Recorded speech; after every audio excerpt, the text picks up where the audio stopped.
ప్రభువునందు ప్రియ క్రైస్తవ సహోదరి సహోదరులారా, ప్రతిరోజు దేవుని వాక్యాన్ని ఆలకించడానికి నూతన నిబంధన నుండి ప్రతిరోజు ఒక అధ్యాయం చదువుకుంటూ ఉన్నాం. మీరు కూడా ఆసక్తి కలిగి ఉంటే నాతో కూడా కలిసి ఆలకించండి. ఈరోజు మార్కు సువార్త 13వ అధ్యాయం. దేవాలయ పతనము. ప్రభువు వచనము. యేసు దేవాలయము నుండి వెళ్ళుచుండగా శిష్యులలో ఒకడు, బోధకుడా, ఈ రాళ్ళు ఎట్టివో, ఈ కట్టడములు ఎట్టివో చూడుడు అనెను. మీరు చూచు ఈ గొప్ప కట్టడములు రాతి మీద రాయి నిలువక నేలమట్టమగును అని యేసు పలికెను. శ్రమలు, హింసలు. యేసు ఒలీవ కొండపై దేవాలయమునకు ఎదురుగా ఏకాంతమున కూర్చుండి ఉండగా పేతురు, యాకోబు, యోహాను, ఆంద్రేయలు వచ్చి, ఇవి అన్నీ ఎప్పుడు సంభవించును? వీని రాకడకు సూచన ఏమి అని అడిగిరి. యేసు వారితో ఇట్లు చెప్పసాగెను. మిమ్ము ఎవ్వరును మోసగింపకుండా మెలకువ కలిగి ఉండుడు. అనేకులు నా పేరిట వచ్చి నేనే ఆయనను అని ఎందరినో మోసగింతురు. మీరు యుద్ధములను గూర్చియు వానికి సంబంధించిన వార్తలను గూర్చియు వినునప్పుడు కలవరపడరాదు. ఇవి అన్నీ జరిగి తీరును. అంతలోనే అంతయు రాదు. జాతికి జాతి, రాజ్యమునకు రాజ్యము విరుద్ధముగా లేచును. అనేక ప్రదేశములందు భూకంపములు కలుగును, క్షామములు సంభవించును. ఇవి అన్నీ వేదనలకు ప్రారంభ సూచనలు. మీరు మెలకువతో ప్రవర్తింపుడు. ప్రజలు మిమ్ము బంధించి న్యాయస్థానమునకు అప్పగింతురు. ప్రార్థనా మందిరములలో మిమ్ము చెండాడుదురు. అధిపతుల ఎదుట, రాజుల ఎదుట మీరు నాకు సాక్షులై నిలిచెదరు. కనుక ముందుగా సమస్త జాతుల వారికి సువార్త ప్రకటింపబడవలెను. మేము అప్పగింప పట్టుకొని పోవునప్పుడు మేము ఏమి చెప్పవలెను అని మీరు ఆతురత పడవలదు. ఆ సమయమున మీకు వసగబడిన దానినే మాట్లాడుదురు. ఏలైనా మాట్లాడున్నది మీరు కాదు, పవిత్రాత్మయే. సోదరుడు సోదరుని, తండ్రి కుమారుని మృత్యువునకు అప్పగించును. కన్నబిడ్డలే తల్లిదండ్రులకు వ్యతిరేకముగా నిలిచి చంపింతురు. నా నామము నిమిత్తము మిమ్ము అందరూ ద్వేషింతురు. ఆయనను తుది వరకు నిలిచినవాడే రక్షింపబడును. మహోపద్రవములు.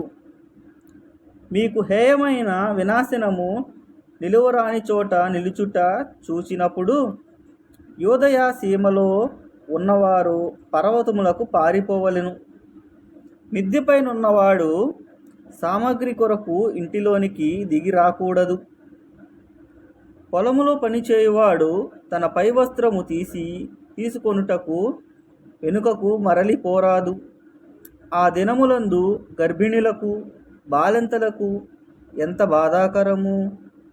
మీ పలాయనము శీతాకాలమందు కాకుండానట్లు ప్రార్థింపుడు. ఆ దినములందు సంభవింపనున్న ఆపదలు సృష్టి ఆరంభము నుండి నేటి వరకును రాలేదు, ఇక ముందును రావు. దేవుడు ఆ దినముల సంఖ్యను తగ్గింపకున్నచో ఎవ్వడునూ జీవింపడు. కానీ ఎన్నుకొనబడిన వారి నిమిత్తము అవి తగ్గింపబడెను. అప్పుడు మీలో ఎవడైనా, ఇదిగో క్రీస్తు ఇక్కడ ఉన్నాడు లేక అక్కడ ఉన్నాడు అని చెప్పినా మీరు నమ్మవద్దు. కపట క్రీస్తులు, కపట ప్రవక్తలు బయలుదేరి సాధ్యమైన ఎడల దేవుడు ఎన్నుకొనిన వారిని మోసగించుటకు గొప్ప వింతలను, మహత్కార్యములను చేయుదురు. మీరు జాగరూకులై ఉండుడు. ఇదిగో ముందుగానే సమస్తము మీతో చెప్పియున్నాను. మనిషి కుమారుని పునరాగమనము. ఆ రోజులందు ఆ మహా విపత్తు గతించిన వెంటనే సూర్యుడు అంధకార బంధురుడగును, చంద్రుడు కాంతిహీనుడగును, అంతరిక్షము నుండి నక్షత్రములు రాలును, అంతరిక్ష శక్తులు కంపించును.